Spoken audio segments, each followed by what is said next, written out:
recordemos que estamos en el capítulo 7 del Evangelio de Juan y habíamos visto la reacción en el estudio pasado, la reacción a Jesús cuando supieron que era el Mesías. Pues vimos que muchos no le creyeron, que muchos reaccionaron con mucha hostilidad, que le atacaron, que querían prenderlo.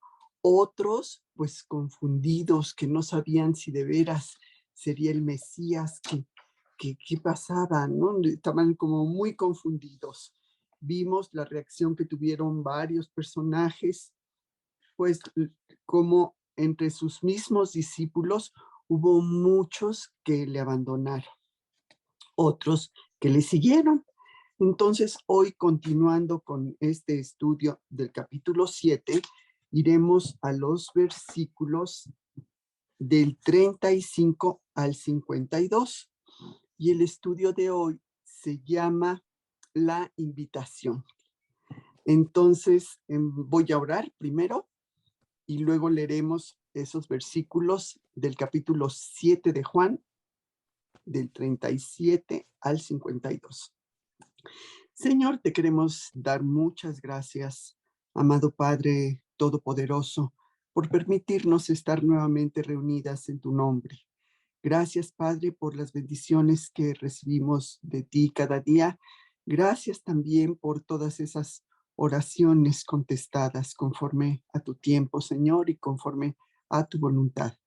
Te queremos pedir que el estudio que vamos a ver hoy, pues no nada más quede en una escucha, no nada más quede en unos apuntes, que quede en nuestro corazón, en nuestra mente, y que queramos compartirles a otras personas que todavía no te conocen, Padre. Gracias te damos en el nombre de Cristo Jesús. Amén. Amén. Entonces, como les decía, se llama La invitación. Y vamos a comenzar viendo que la pregunta que se hacía toda esa gente que había escuchado a Jesús era, ¿qué hacer con Jesús, llamado el Cristo? Y esa pregunta se le hizo a Pilato, el gobernador de Judea, porque se necesitaba el permiso de Roma para llevar a la muerte a un condenado. Pero queda que primero íbamos a leer los versículos, perdón. Me voy a los versículos 7, capítulo 7, versículo 37, para saber de qué vamos a estar tratando. Y dice el versículo 37, iniciando. En el último y gran día de la fiesta, Jesús se puso de pie y alzó la voz diciendo, si alguno tiene sed, venga a mí y beba. El que cree en mí, como dice la Escritura, de su interior correrán ríos de agua viva. Esto dijo del Espíritu que había de recibir los que creyesen en él, pues aún no había venido el Espíritu Santo porque Jesús no había sido aún glorificado. Entonces, algunos de la multitud, oyendo estas palabras, decían, verdaderamente este es el profeta. Otros decían, este es el Cristo. Pero algunos decían, ¿de Galilea ha de venir el Cristo? ¿No dice la Escritura que del linaje de David y de la aldea de Belén, de donde era David, ha de venir el Cristo? Entonces hubo disensión entre la gente a causa de él. Y algunos de ellos querían prenderle, pero ninguno le echó mano. Los alguaciles vinieron a los principales sacerdotes y a los fariseos, y estos les dijeron, ¿por qué no le habéis traído? Los alguaciles respondieron, jamás hombre alguno ha hablado como este hombre. Entonces los fariseos les respondieron, ¿también vosotros habéis sido engañados? ¿Acaso ha creído en él alguno de los gobernantes o de los fariseos? Mas esta gente que no conoce la ley, maldita es. Les dijo Nicodemo, el que vino a él de noche, el cual era uno de ellos. ¿juzga acaso nuestra ley a un hombre si primero no le oye y sabe lo que ha hecho? Respondieron y le dijeron: ¿Eres tú también Galileo? Escudriña y ve que de Galileo nunca se ha levantado profeta. Bueno, entonces nos vamos a basar en estos versículos y vamos a ir viendo uno por uno. Entonces decíamos que la pregunta que se hacían era: ¿qué hacer con Jesús? ¿Qué hacer con el Cristo? Y esa pregunta se le hizo a Pilato, que era el gobernador de Judea, porque los judíos no podían llevar a muerte a un condenado, necesitaban el permiso de Roma. Y vamos a ver qué dice Juan 18, del versículo 28 al 31. Juan 18, del versículo 28. Juan 18, 28. Dice: llevaron a Jesús de casa de Caifás al pretorio. Era de mañana, y ellos no entraron en el pretorio para no contaminarse y así poder comer la Pascua. Entonces salió Pilato a ellos y les dijo: ¿qué acusación traéis contra este hombre? Respondieron y le dijeron: si este no fuera malhechor, no te lo habríamos entregado. Entonces les dijo Pilato: tomadle vosotros y juzgadle según vuestra ley. Y los judíos le dijeron: a nosotros no nos está permitido dar muerte a nadie. Sí, por eso es que lo llevan ante Pilato. Y este gobernador romano estaba a cargo de Judea, donde está Jerusalén. Pilato no era como que muy popular entre los judíos, porque él había saqueado los tesoros del templo para hacer construcciones, entre ellas un acueducto. No le agradaban los judíos a Pilato, pero cuando estuvo Jesús de pie frente a él, Pilato lo halló inocente. Pilato sabía que pues, lo que sucedía con los líderes romanos, con los líderes judíos, que no lo querían y que querían llevarlo a muerte. Pero Pilato pues no quería ser literalmente así su verdugo. No, no veía ningún mal en él, ¿sí? No había evidencia para que lo llevara a un juicio. Entonces, después de que no encontró nada malo en Jesús para poder condenarlo, se lo dice a los sacerdotes. Y vamos a Lucas 23, 4. Lucas 23, 4, que dice: y Pilato dijo a los principales sacerdotes y a la gente: ningún delito hallo en este hombre. Sí, Pilato no encontraba ningún delito, pero tenía temor de liberarlo por lo feroces que estaban todas las personas atacando a Jesús. Entonces se sentía pues como que no quería condenarlo, pero a la vez le daba temor que de la muchedumbre que estaba atacando a Jesús. Entonces se siente de alguna manera aliviado cuando se entera que era Galileo, pues entonces lo mandaría con Herodes y no tomaría él la decisión, porque él buscaba soltarlo y más porque, bueno, porque sabía que él no había culpa en él. Y además su mujer, la esposa de Pilato, había tenido sueños así perturbadores con respecto a Jesús. Entonces la esposa le decía: no, pero pues, tú no tengas nada que ver con él. Y esto lo vemos en Lucas 23, 4, que Pilato dijo a los principales sacerdotes y a la gente: ningún delito hallo en este hombre. Y luego en Juan 19, 12 vemos que dice: desde entonces procuraba Pilato soltarle, Pero los judíos daban voces diciendo, si sueltas a este, no eres amigo de César. Todo el que se hace rey, a César se opone. Entonces, pues él decía, hijo, me voy a echar a César encima, ¿verdad? Y como les decía, la mujer también le decía que no tuviera nada que ver con Jesús. Y esto está en Mateo 27:19, donde vemos que dice, y estando él sentado en el tribunal, su mujer le mandó decir, no tengas nada que ver con este justo, porque hoy he padecido mucho en sueños por causa de él. Fíjate cómo vemos que Pilato tuvo pues varias oportunidades de tomar la decisión correcta, de dejar libre a Jesús. Su conciencia le estaba diciendo que él era inocente y la ley romana decía que pues un inocente no debía morir.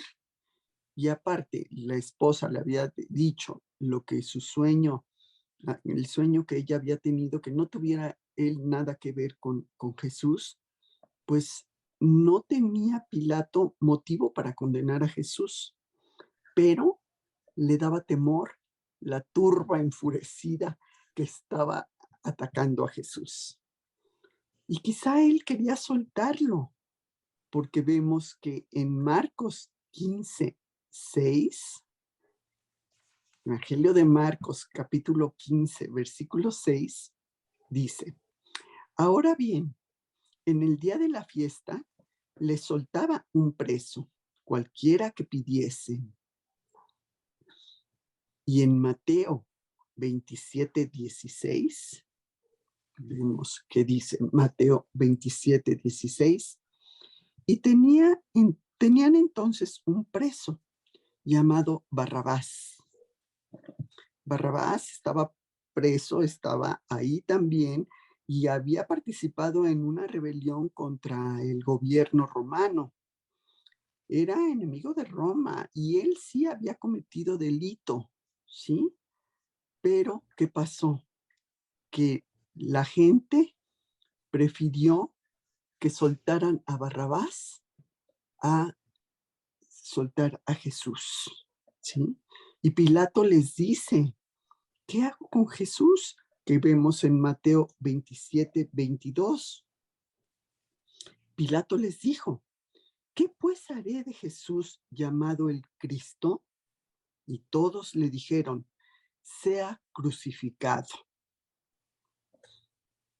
Y en Lucas 23:18 también vemos que dice, mas toda la multitud dio voces a una, diciendo, fuera con este y suéltanos a Barrabás. La gente prefirió a Barrabás, que sí había cometido delito, que a Jesús. Y Pilato nuevamente lo vuelve a intentar, pero sin éxito.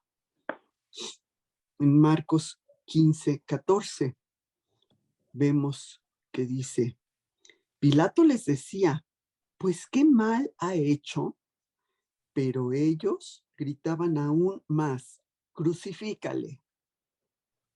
Y Pilato pues trató de agradar al pueblo, ¿sí? De no quedar mal con el pueblo.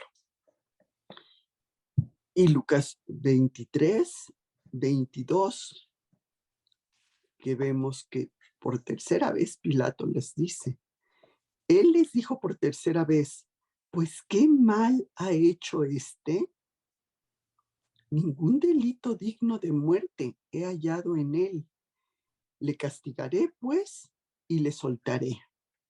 Y el castigo consistía en desnudarle el torso y atarlo en una columna y azotarle con unos látigos, ¿no? Con puntas de metal, un castigo muy cruel.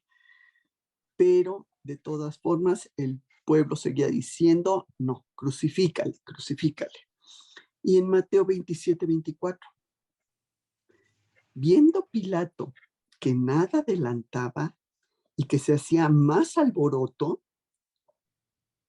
tomó agua y se lavó las manos delante del pueblo, diciendo: inocente soy yo de la sangre de este justo, allá vosotros, ¿sí? Entonces vemos como en el principio Pilato dudó en dar permiso a los líderes religiosos de crucificar a Jesús, porque él sabía que de alguna manera ellos estaban celosos de que Jesús fuera más popular que ellos.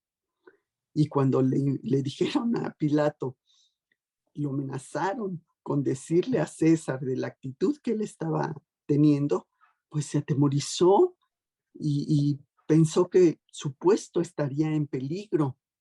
Y él por eso cede ante la muchedumbre, ¿sí? Él al tomar la decisión de no crucificar a Jesús, pues estaba dando la decisión a la turba, a la gente que crucificaría a Jesús. Y a pesar de haberse lavado las manos, pues de alguna manera era culpable, porque él sabía que al lavarse las manos y decir, pues allá ustedes, la gente lo iba a crucificar. Y lo entregó para ser crucificado. Esto está en Juan, capítulo 19, versículo 16,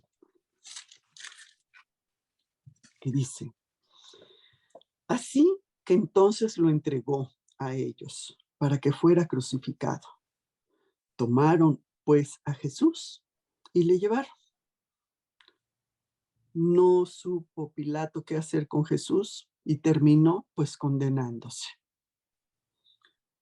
También se condenó la turba que había estado esperando la llegada del Mesías, pero cuando llegó lo rechazaron y usaron a Roma para matarlo.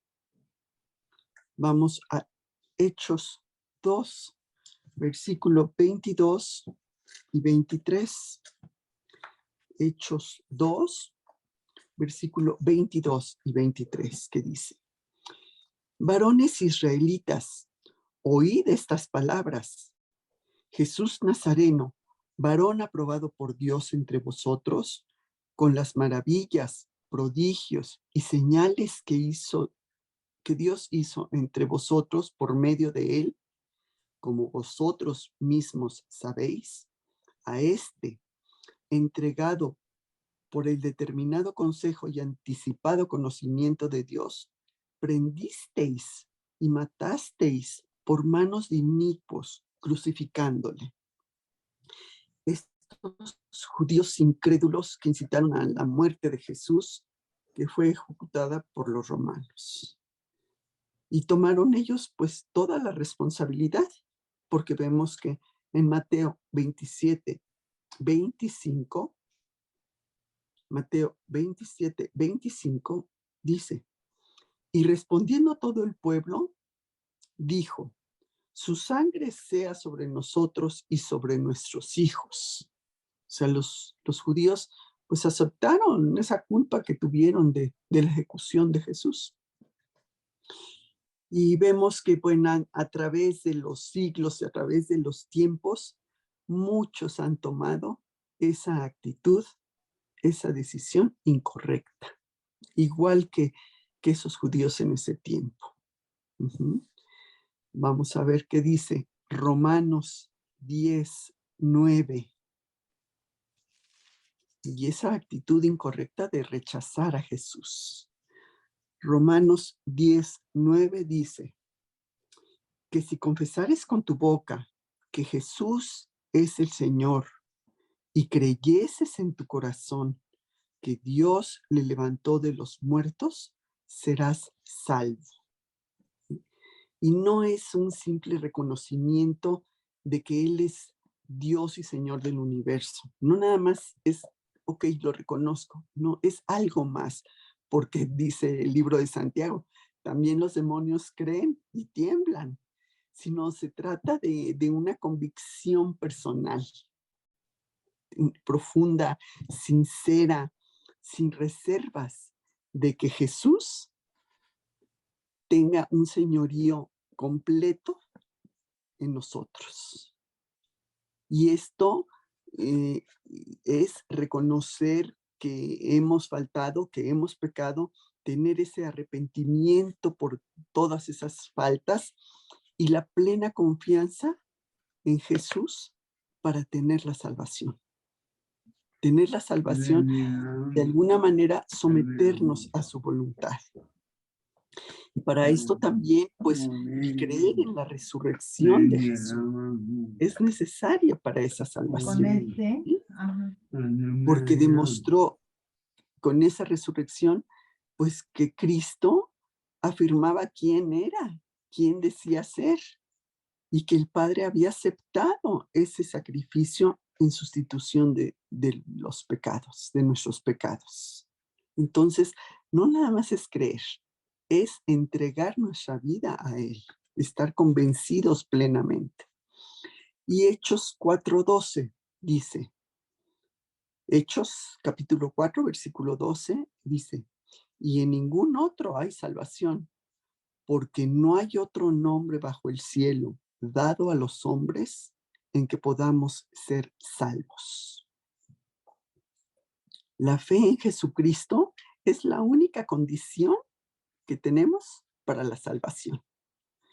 No hay ningún otro que haya venido como unigénito Hijo de Dios.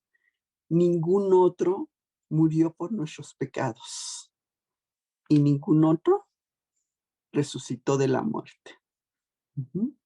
El aceptarlo, el aceptar esto, es salvación. Y vemos qué dice Romanos 5:1. Romanos capítulo 5, versículo 1, que dice, justificados pues por la fe, tenemos paz para con Dios por medio de nuestro Señor Jesucristo. Ahora tenemos paz con Dios. Y no nada más es un sentimiento así de que, qué tranquila me siento y tengo paz, sino es saber que tenemos esa paz con Dios, que nos hemos reconciliado con Dios, que ningún pecado hay que bloquee nuestra relación con Dios. Y esta paz con Dios, pues solo es posible porque Jesús, con su muerte en la cruz, pagó por nuestros pecados. Y Romanos, ahora nos vamos al capítulo 8 de Romanos, versículo 1, que dice, ahora pues, ninguna condenación hay para los que están en Cristo Jesús, los que no andan conforme a la carne, sino conforme al Espíritu. Ningún pecado pasado, presente o futuro cuenta en contra del creyente, porque el castigo ya fue pagado por Cristo. Entonces, pues el rechazar a Cristo es condenación.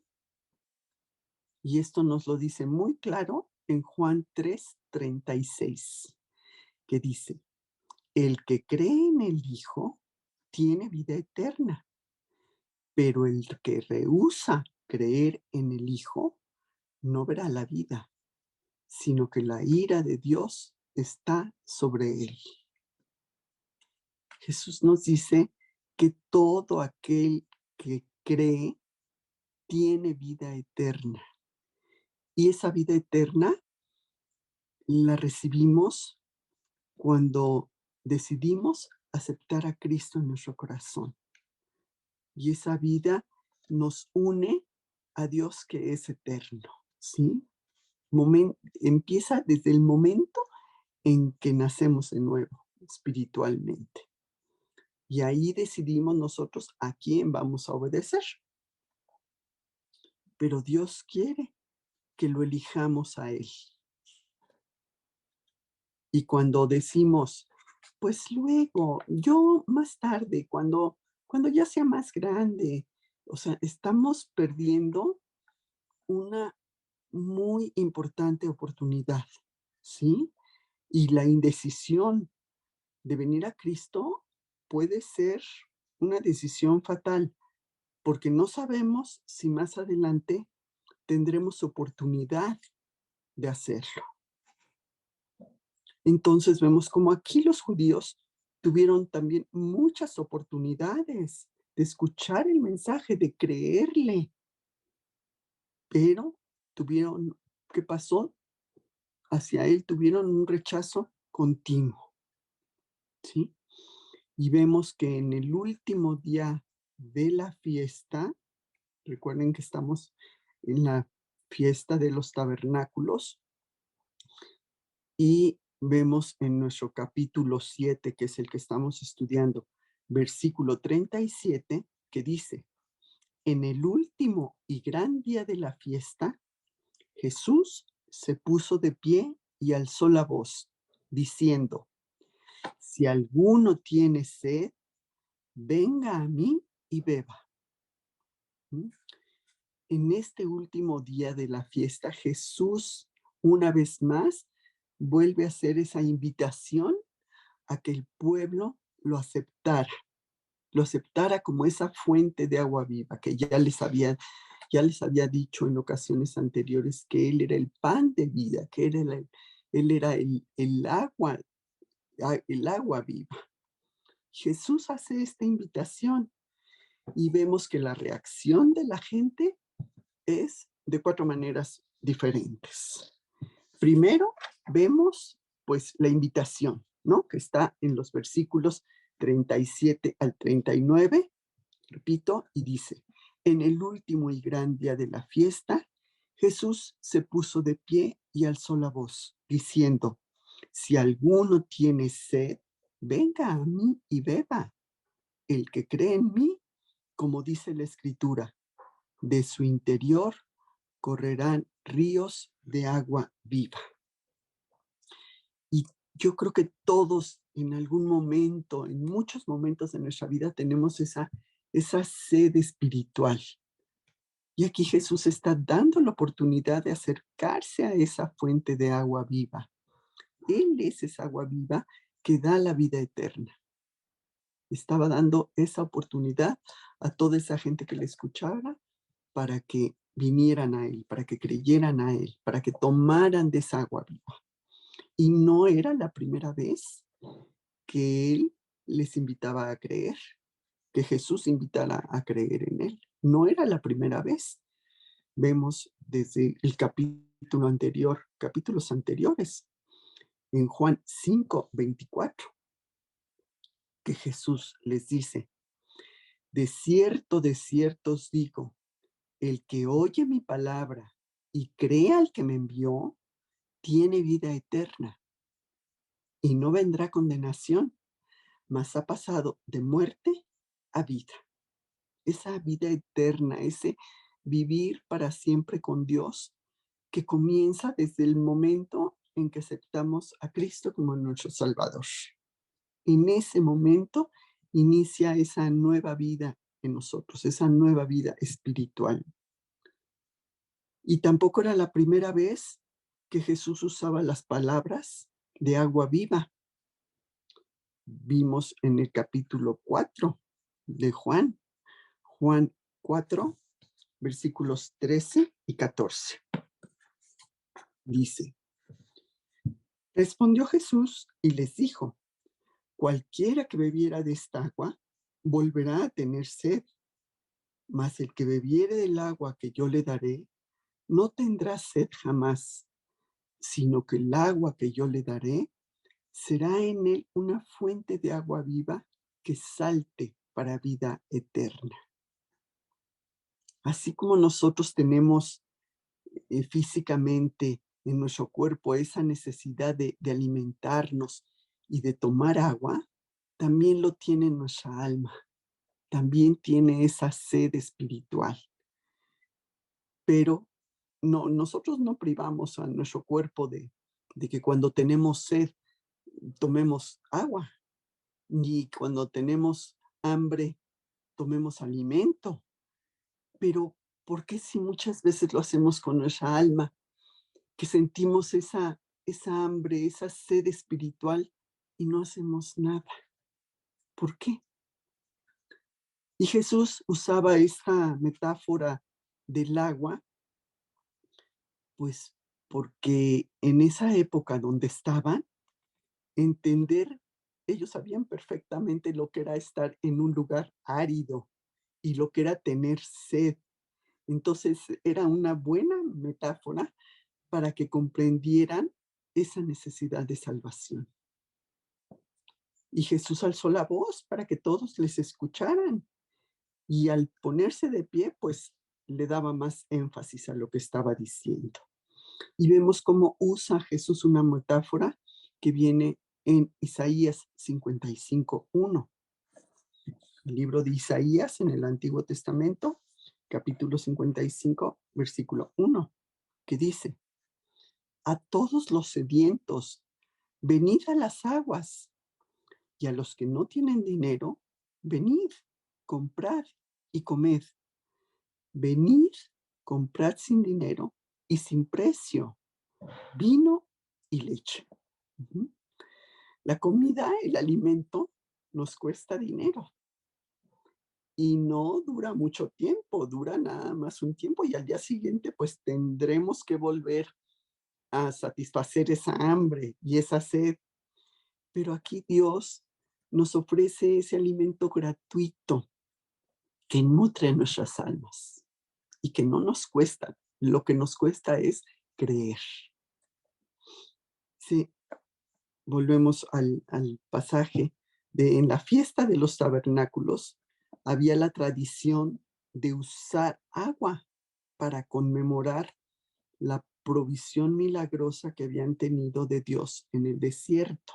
Se usaba esa tradición de que el sacerdote vertía agua para recordarles lo que Dios había hecho con ellos en el desierto, que vemos en Éxodo 17:6. Libro de Éxodo, capítulo 17:6, que dice: he aquí, yo estaré delante de ti, allí sobre la peña de Oreb, y golpearás la peña, y saldrán de ella aguas, y beberá el pueblo. Y Moisés lo hizo así en presencia de los ancianos de Israel. Sí, recordemos que ellos iban por el desierto y tienen sed, y Dios hace que Moisés eh, golpee la roca y salga agua de ellas. Y vemos en Números también, Números 20, versículos 7 al 11, que dice: y habló Jehová a Moisés diciendo: toma la vara y reúne la congregación tú y Aarón tu hermano, y hablad a la peña en presencia de ellos, y ella dará su agua, y le sacarás agua de la peña, y darás a beber a la congregación y a sus bestias. Entonces Moisés tomó la vara de delante de él, de Jehová, como él le mandó. Entonces, cada día en esa fiesta de los tabernáculos, el sumo sacerdote llevaba agua en procesión al templo, citando estos versículos, ¿sí? De estas profecías de Isaías. Y en Isaías 12:3 vemos que dice también: sacaréis con gozo agua de las fuentes de salvación. Sí, así como Dios había calmado la sed física de sus ancestros en el desierto, ahora Jesús les estaba ofreciendo esa provisión de agua espiritual para sus almas sedientas.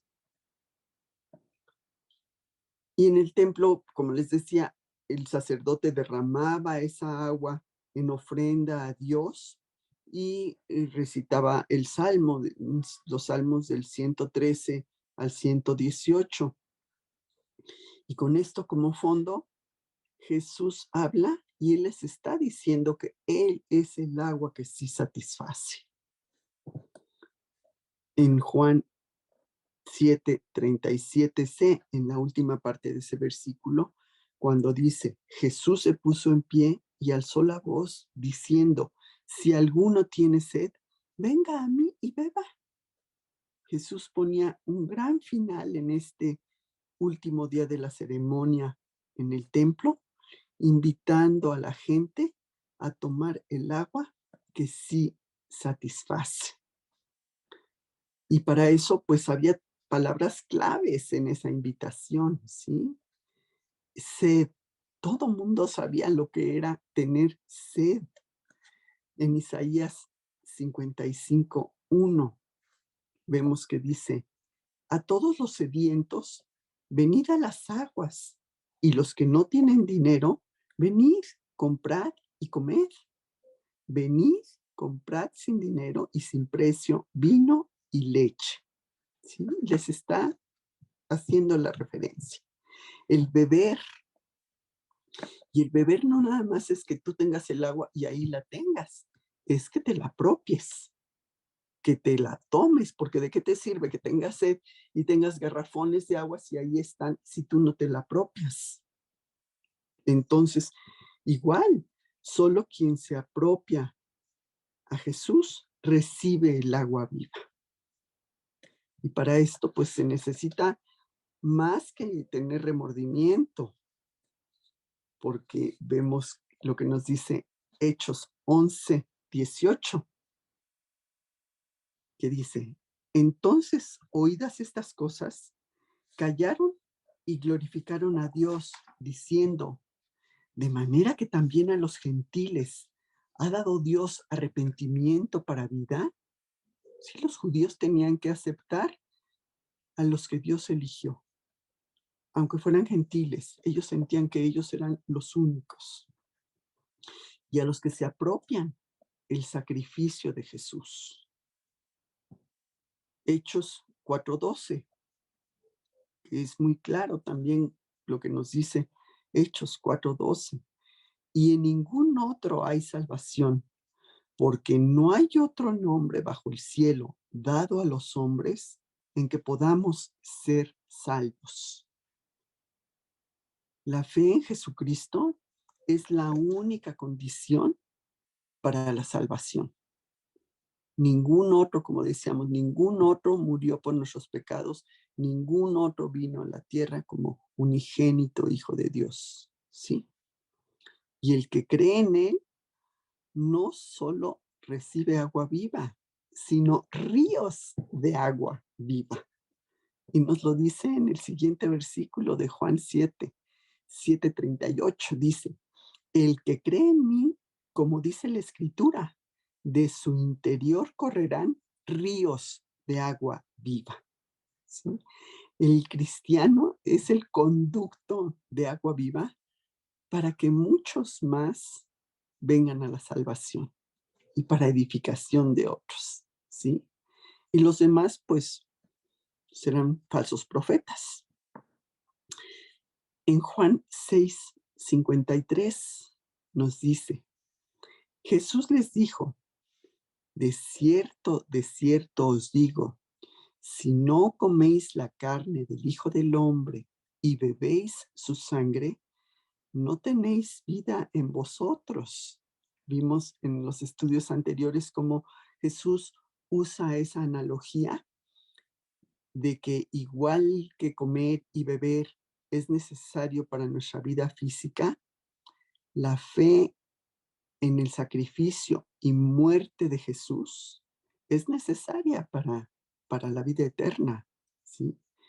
Es la necesidad de aceptar esa obra de Jesús en la cruz. Y Jesús habló del Espíritu en los versículos 38 y 39 de Juan 7, que dice: el que cree en mí, como dice la Escritura, de su interior correrán ríos de agua viva. Esto dijo del Espíritu que habían de recibir los que creyesen en él, pues aún no había venido el Espíritu Santo, porque que Jesús no había sido aún glorificado.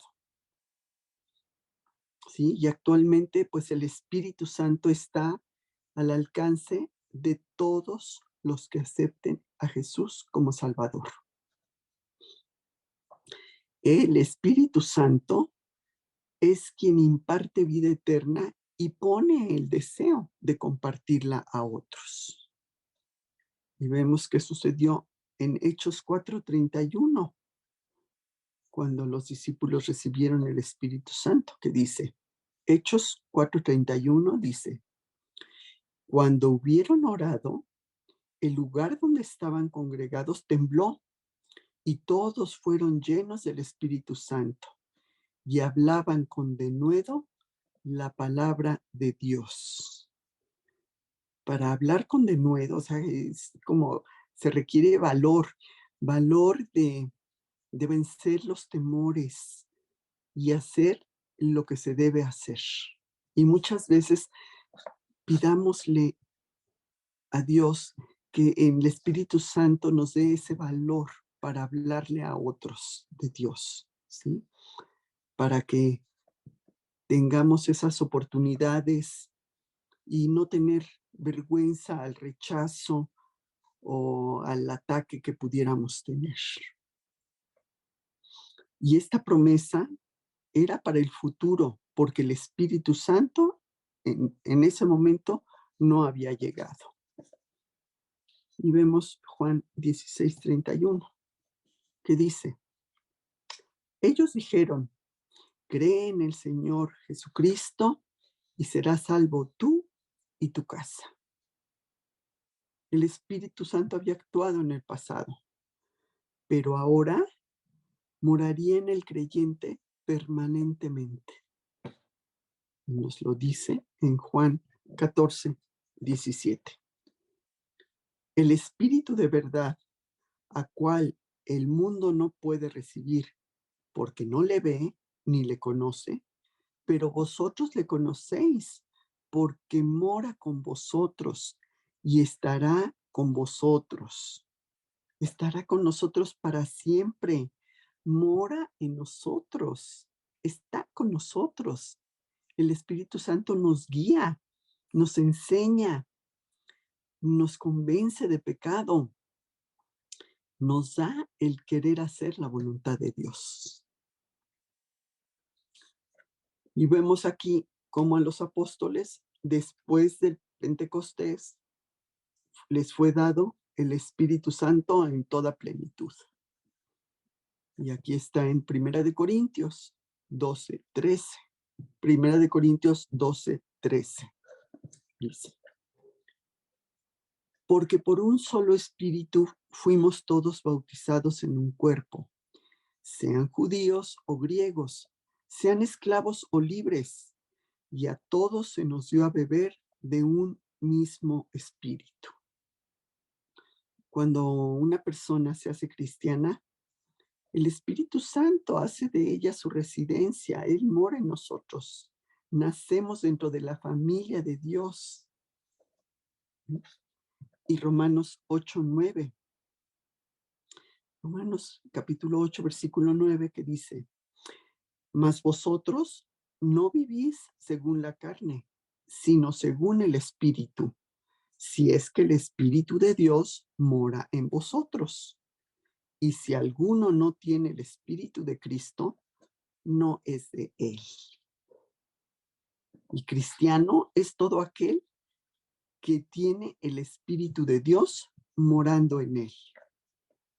Si hemos confiado en que Cristo es nuestro Salvador, nuestro Señor, creemos que Jesús es el Hijo de Dios y que la vida eterna se obtiene a través de Él, empezamos a actuar bajo la dirección de Cristo. El Espíritu Santo nos ayuda en nuestros problemas diarios, en nuestras tribulaciones. Confiamos en la oración porque sabemos que somos escuchados por Dios y que Él tiene una respuesta a cada una de nuestras peticiones. Y nos ayuda también el Espíritu Santo a querer hacer la voluntad de Dios. Y vemos en el libro de Hechos, capítulo 1, el versículo, voy a leer desde el 8. Hechos 1, capítulo desde el 8 al versículo 11. Dice, y los que viven según la carne no pueden agradar a Dios, mas vosotros no vivís según la carne, sino según el Espíritu, si es que el Espíritu de Dios mora en vosotros. Y si alguno no tiene el Espíritu de Cristo, no es de él. Pero si Cristo está en vosotros, el cuerpo en verdad está muerto a causa del pecado, mas el Espíritu vive a causa de la justicia. Y si el Espíritu de aquel que levantó de los muertos a Jesús mora en vosotros, el que levantó de los muertos a Cristo Jesús vivificará también vuestros cuerpos mortales por su Espíritu que mora en vosotros. Uh-huh. Luego vemos que en los versículos que nos dice que Jesús no había sido glorificado, hace referencia a la ascensión de Cristo, a su ascensión, cuando el Padre manda el Espíritu Santo en su lugar, en lugar de Jesús. Y vemos estos versículos que leímos, ¿sí? Recibiréis poder cuando haya venido sobre vosotros el Espíritu Santo. Leo nuevamente. Luego voy a leer Hechos 1 nuevamente, del 8 al 11, que dice, del 9 al 11. Mas vosotros no vivís según la carne, sino según el Espíritu, si es que el Espíritu de Dios mora en vosotros. Y si alguno no tiene el Espíritu de Cristo, no es de él. Pero si Cristo está en vosotros, el cuerpo en verdad está muerto a causa del pecado, mas el Espíritu vive a causa de la justicia. Y si el Espíritu de aquel que levantó de los muertos a Jesús mora en vosotros, el que levantó de los muertos a Cristo Jesús vivificará también vuestros cuerpos mortales por su Espíritu que mora en vosotros. Y vemos también cómo Jesús les está diciendo que recibirán poder cuando haya venido sobre ellos el Espíritu Santo. Y me seréis testigos en Jerusalén, en toda Judea, en Samaria y hasta lo último de la tierra. Y habiendo dicho estas cosas, viéndolo ellos, fue alzado y le recibió una nube que le ocultó de sus ojos.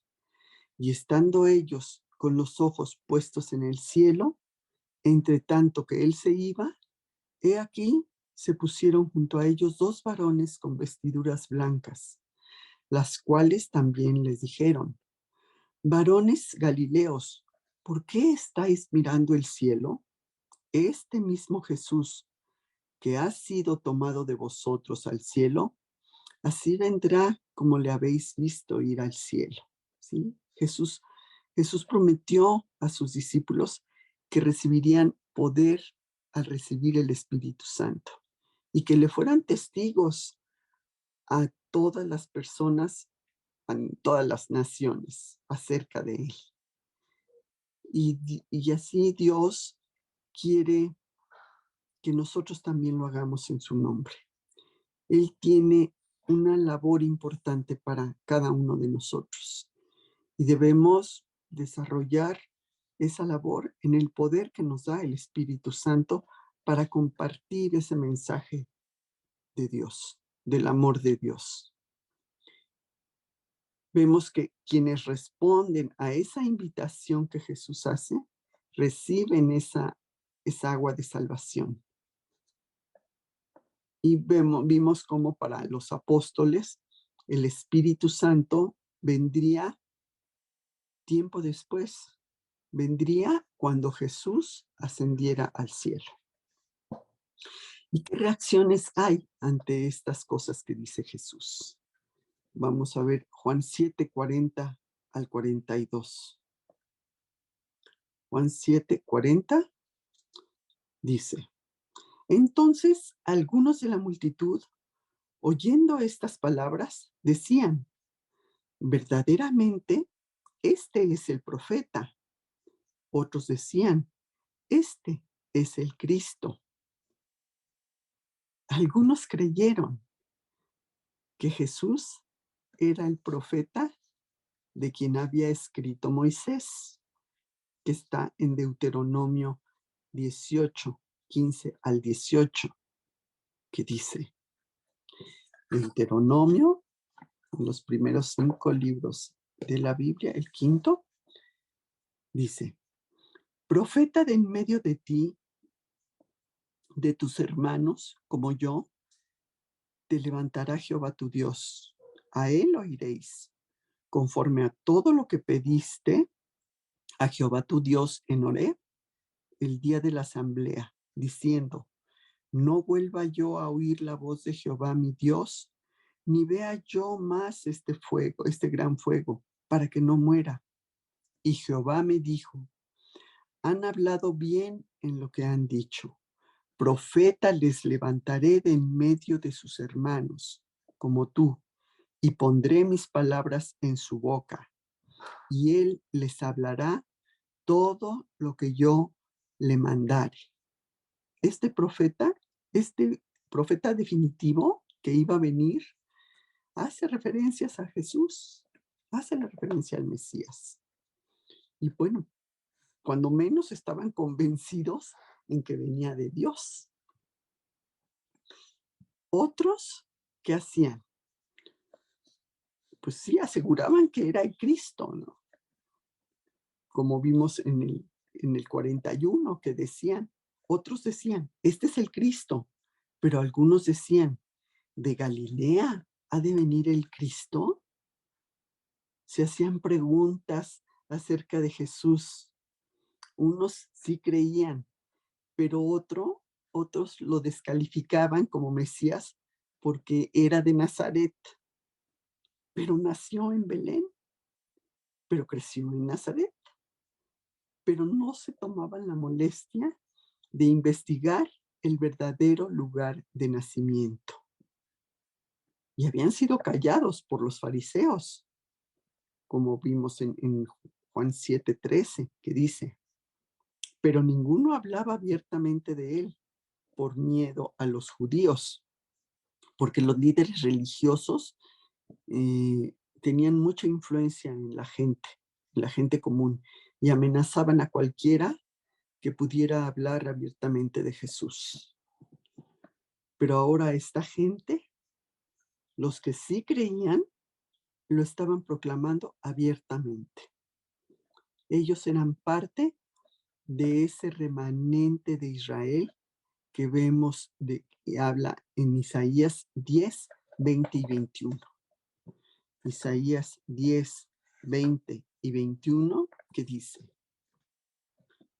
acontecerá en aquel tiempo que los que hayan quedado de Israel y los que hayan quedado de la casa de Jacob, nunca más se apoyarán en el que los hirió, sino que se apoyarán en verdad en Jehová, el Santo de Israel.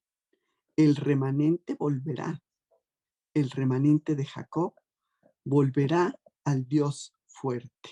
¿Sí? Está hablando de todos aquellos que habían permanecido fieles a Dios a pesar de los horrores que habían vivido en las invasiones. ¿Sí? Había ese remanente, un pequeño número de judíos que regresó a Judá.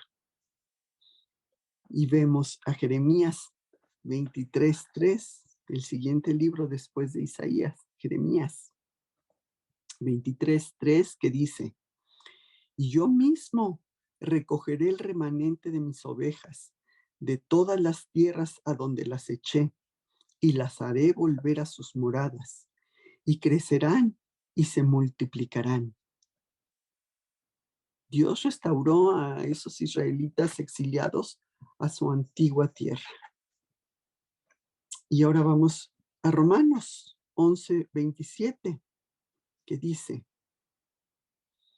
Romanos 11:27, y este será mi pacto con ellos cuando yo quite sus pecados. ¿Sí? Era el que nos quite Jesús nuestros pecados, es el requisito necesario. para la salvación. En ese entonces era ese requisito necesario para la salvación de Israel. Y eran parte de esa manada pequeña a la que hacía referencia. Y en Lucas 12:32 vemos que les dice, Lucas 12:32 dice, no temáis, manada pequeña, porque a vuestro Padre le ha placido daros el reino. Aquí Cristo está haciendo hincapié en el cuidado eterno que tiene el Padre sobre ese pequeño rebaño, pequeño rebaño que había permanecido fiel a Dios. Entonces, así como vimos que primero estaban los convencidos, vemos también, en segundo lugar, a los escépticos. Y esto los vemos en el capítulo 7, versículo 41 al 44, que dice, pero algunos decían, ¿de Galilea ha de venir el Cristo? ¿No dice la Escritura que del linaje de David y de la aldea de Belén, de donde era David, ha de venir el Cristo? Y hubo entonces disensión entre la gente a causa de él. Y algunos de ellos querían prenderle, pero ninguno le echó mano. ¿Sí? Ponían en esa pregunta su connotación negativa, dudando. Sí tenían su teología bien, pero no habían investigado bien a Jesús. Él era descendiente de David y nacido en Belén. Y esto lo vemos en Mateo 1:1, cuando empieza la genealogía. Mateo 1:1 dice, libro de la genealogía de Jesucristo, hijo de David, hijo de Abraham. El Evangelio de Mateo comienza mostrando que Jesús era descendiente de Abraham, el padre de todos los judíos, y descendiente del rey David, con lo que se estaban cumpliendo pues las profecías del Antiguo Testamento en lo referente a la línea genealógica del Mesías. Y Mateo, el siguiente capítulo 2, también versículo 1, que nos dice, cuando Jesús nació en Belén de Judea, en los días del rey Herodes, vinieron del oriente a Jerusalén unos magos, ¿sí? Y vimos en el estudio pasado también cómo Belén había sido profetizada como el lugar del nacimiento del Mesías. Y esto causó pues que hubiera mucha división entre la gente. Unos creen, otros son escépticos y no creen, ¿sí? Y vemos Juan 7:43, que dice, hubo entonces disensión entre la gente a causa de él. ¿Por qué? Porque Jesús siempre trae división. Los que creen, los que no quieren creer, los que le rechazan. Y Lucas 12:51 al 53 nos lo dice. Lucas 12:51 al 53. Dice, ¿pensáis que he venido para dar paz en la tierra? Os digo, no, sino disensión.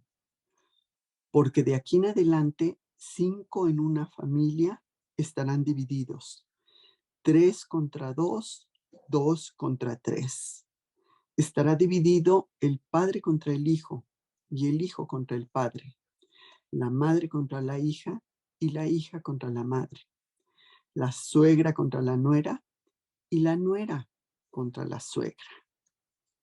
Jesús reveló que pues muchas veces su venida acarrearía conflicto, ¿sí? Porque Él demanda una respuesta. Y así pasa que en ocasiones, en grupos muy íntimos, en una familia, pues puede haber esa división porque unos deciden seguirlo y otros se niegan a hacerlo, no quieren seguirlo. O están con él o están contra él. Y vemos que en Mateo 12:30 nos dice, el que no es conmigo, contra mí es, y el que conmigo no recoge, desparrama. Ujú. Es imposible que nos mantengamos en una posición neutral en relación a Cristo, ahí en medio. No. O le sigues o crees en Él y le sigues, o lo estás rechazando. Y cualquiera que dice que Él permanece neutral, pues de alguna manera lo está rechazando. ¿Sí? No hay medias tintas. O crees o no crees. ¿Sí? O son de la luz o son de las tinieblas. Y esto está en Juan 8:12, que dice, Juan 8:12. Otra vez Jesús les habló diciendo, yo soy la luz del mundo. El que me sigue no andará en tinieblas, sino que tendrá la luz de la vida. Y Juan 12:35 dice, Juan 12, versículo 35 dice, entonces Jesús les dijo, aún por un poco está la luz entre vosotros. Andad entre tanto que tenéis luz, para que no os sorprendan las tinieblas, porque el que anda en tinieblas no sabe a dónde va. Y también en el versículo 46 de mismo Juan 12 dice, yo la luz he venido al mundo para que todo aquel que cree en mí no permanezca en tinieblas. Él es la luz que nos guía. Y Jesús les dijo aquí a los discípulos que estarían en persona un poco más de tiempo con ellos y deberían aprovechar su presencia. Él les mostraría por dónde deberían andar. Si andaban en su luz, pues llegarían a ser hijos de luz, revelando esa verdad de Dios y señalando a otros ese camino a Dios. Y debemos nosotros también permitir que la luz de Dios brille en nuestras vidas, brille de alguna manera a través de nosotros y ser luz a otros para que conozcan el camino a Dios, que es Cristo. Y bueno, por tercera vez desde que arribó Jesús a Jerusalén, intentaron prenderle. Juan 7:30-32. Juan 7:30-32. Entonces procuraban prenderle, pero ninguno le echó mano, porque aún no había llegado su hora. Y muchos de la multitud creyeron en él y decían, el Cristo cuando venga hará más señales que las que éste hace. Vemos cómo no pudieron prenderle porque no era el tiempo que Dios tenía para que le fuera así. Luego, otro grupo de personas que vemos en este pasaje, a los que están confundidos. Y estos están en los versículos 45-49 de Juan 7, que dice, Juan 7, 45-49. Los alguaciles vinieron a los principales sacerdotes y a los fariseos, y estos le dijeron, ¿por qué no le habéis traído? Los alguaciles respondieron, jamás hombre alguno ha hablado como este hombre. Entonces los fariseos les respondieron, ¿también vosotros habéis sido engañados? ¿Acaso ha creído en él alguno de los gobernantes o de los fariseos? Mas esta gente que no sabe la ley, maldita es. Los alguaciles estaban confundidos, pues habían sido mandados a arrestar a Jesús, pero no pudieron hacerlo. No lo pudieron hacer porque quedaron impactados al estar ante la presencia de Jesús y al escuchar sus enseñanzas que habían tocado sus corazones. Estaban confundidos. ¿Y qué pasaba? Pues que los fariseos los atacaban. ¿sí? Ellos habían fallado en su intento de arrestar a Jesús y los fariseos los acusan de que habían sido también engañados, como había sido engañada mucha de la gente que creía en Jesús. Y los alguaciles pues no pusieron ninguna excusa diciendo, ay, pues es que había mucha gente para que pudiéramos llegar a él. No, que podía haber sido el caso, ¿verdad? Porque sí había mucha confusión, sino que hicieron, expresaron su asombro, que dijeron, jamás hombre alguno ha hablado como este hombre. Esto está en Juan 46, 7:46, ¿sí? Estaban paralizados ante el poder de Jesús. Vamos al versículo 31 de Juan 7, donde vuelven a decir, y mucho de la multitud creyeron en él y decían, el Cristo cuando venga hará más señales que las que hace este. Y en el versículo 40 y 41 de Juan 7, entonces algunos de la multitud, oyendo esas palabras, decían, verdaderamente este es el profeta. Otros decían, este es el Cristo. Pero algunos decían, ¿de Galilea ha de venir el Cristo? Aquí vemos cómo los alguaciles fueron acusados de negligencia espiritual, como siendo levitas habían sido engañados y habían sido embaucados por un charlatán. Los fariseos, según ellos, no habían caído en ese engaño. Y como vimos que les dice en el versículo 48, que dice, ¿acaso han creído en él alguno de los gobernantes y de los fariseos? Los fariseos estaban burlando de los alguaciles, no por su desempeño como policías, sino por su desempeño religioso como levitas. Se habían dejado engañar. Los consideraron que eran pues como la ignorante muchedumbre, que había sido también engañada. Los fariseos se creían muy superiores a todos y consideraban en su sabiduría y conocimiento que nadie podía engañarlos. Y los alguaciles pues se sentían así como en una encrucijada, como que estaban, ¿a quién le hacemos caso?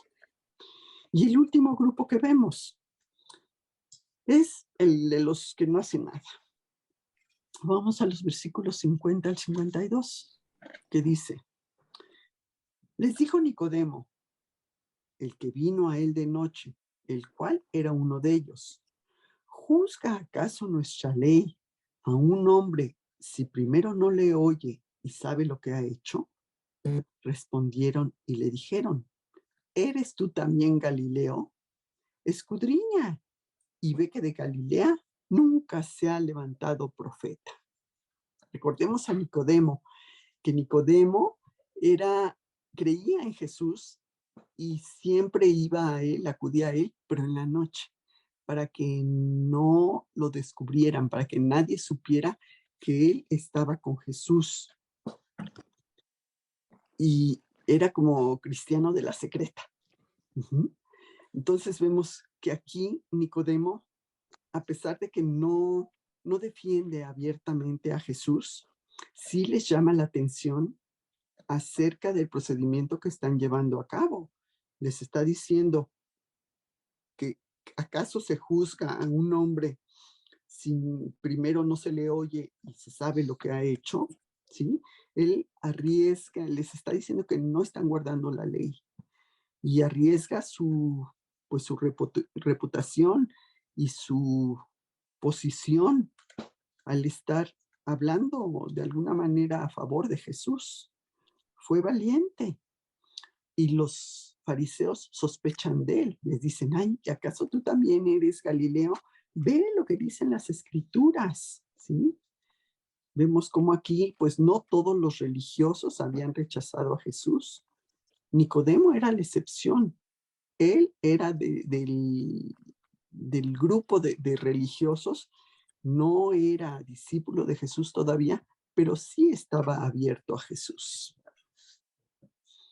En Juan 19:39 dice, también Nicodemo, el que le había visitado a Jesús de noche, vino trayendo un compuesto de mirra y de aloes como de 100 libras. ¿Sí? Aquí vemos cuando Jesús va a ser sepultado, como Nicodemo y José de Arimatea, son del grupo de los líderes religiosos, pero ellos han creído en Jesús. Y como ellos van con sus especias aromáticas a querer ungirlo para la sepultura. Uh-huh. Pero eran, como les decía, eran así como cristianos de la secreta, ¿sí? Eran seguidores de Jesús sin que nadie se diera cuenta. Temían darse a conocer para no perder su posición ante los líderes judíos, ¿sí? Y yo siento que muchas veces nosotros nos comportamos también como Nicodemo, que somos así como cristianos de la secreta, que no sepan que soy cristiana, ¿sí? Para que no me ataquen, para que no tenga rechazo, para que no me hagan burla. Pero, ¿por qué ocultamos eso? ¿No? Deberíamos, por evitarnos las críticas o por evitarnos el rechazo, no, es hora de que salgamos y digamos lo que somos cristianos, que seguimos a Cristo. Uh-huh.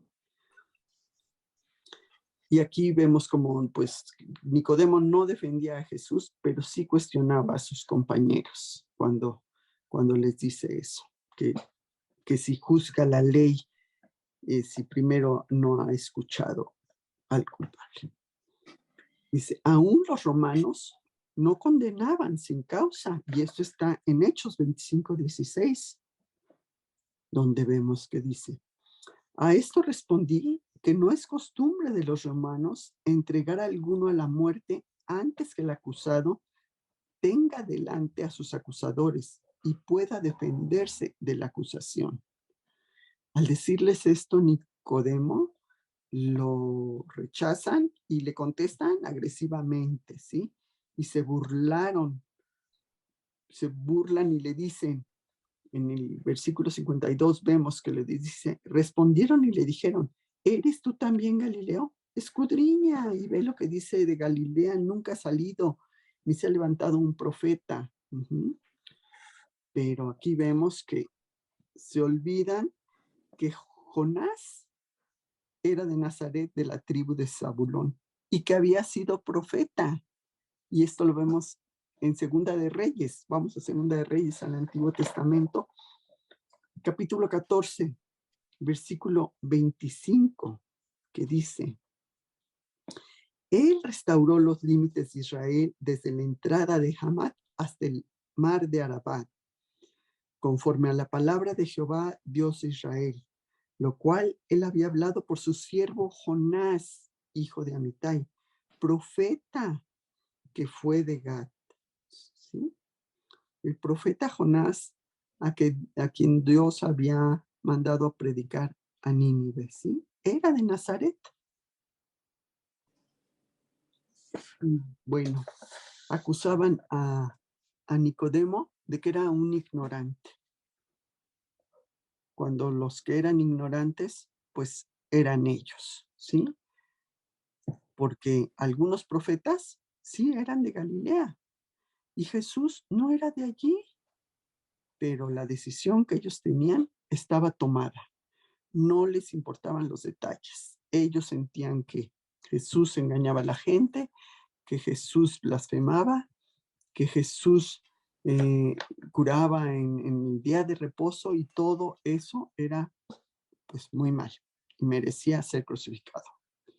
Nicodemo más adelante sí tomaría acción a favor de Jesús, mas no sus compañeros judíos, que finalmente lo mataron. Y aquí nos preguntamos, ¿con qué grupo te identificas tú? ¿Con los que están convencidos y creen a Jesús? ¿Creen en Él? ¿Creen que Él murió por nuestros pecados y que a través de él tenemos el acceso a Dios, con los escépticos que no creen, que de plano rechazan a Jesús, con los que están confundidos, como los alguaciles, que habían escuchado a Jesús y se habían confrontado con lo que decían, con lo que decía Jesús y con lo que ellos tenían que hacer. O con Nicodemo, que es como creyentes escondidas, como de la secreta. Nos pensemos con quién nos identificamos, ¿sí? Para que realmente pues, seamos esos cristianos valientes, que no nos estemos escondiendo, que tengamos ese poder y esa fuerza que nos da el Espíritu Santo para proclamar a Jesús, para decirles a otros las buenas nuevas. Pues este es el estudio que vimos hoy de Juan 7 y si Dios lo permite, el próximo miércoles seguiremos estudiando este Evangelio de Juan. Si me permiten, voy a dar gracias. Y Señor, pues queremos darte muchas gracias por la enseñanza que tú nos has dado hoy y decirte que, pues sí, hemos aceptado esa invitación a recibirte como esa fuente de agua viva que eres tú. Queremos creer en ti y en ese sacrificio que tú hiciste en la cruz por nuestros pecados. Y tenemos sed de ti, Señor. Nos arrepentimos de todas nuestras faltas y nos apropiamos de eso que tú has hecho por nosotros. Queremos recibir de ti esa agua viva para no volver a tener esa sed espiritual. Tener ese Espíritu Santo morando en nuestras vidas, en nuestros cuerpos, que nos da pues la vida eterna y que nos da esa guía y esa fuerza para querer hacer tu voluntad y seguirte en todo momento. Gracias te damos, Señor, en el nombre de tu Hijo, Cristo Jesús. Amén.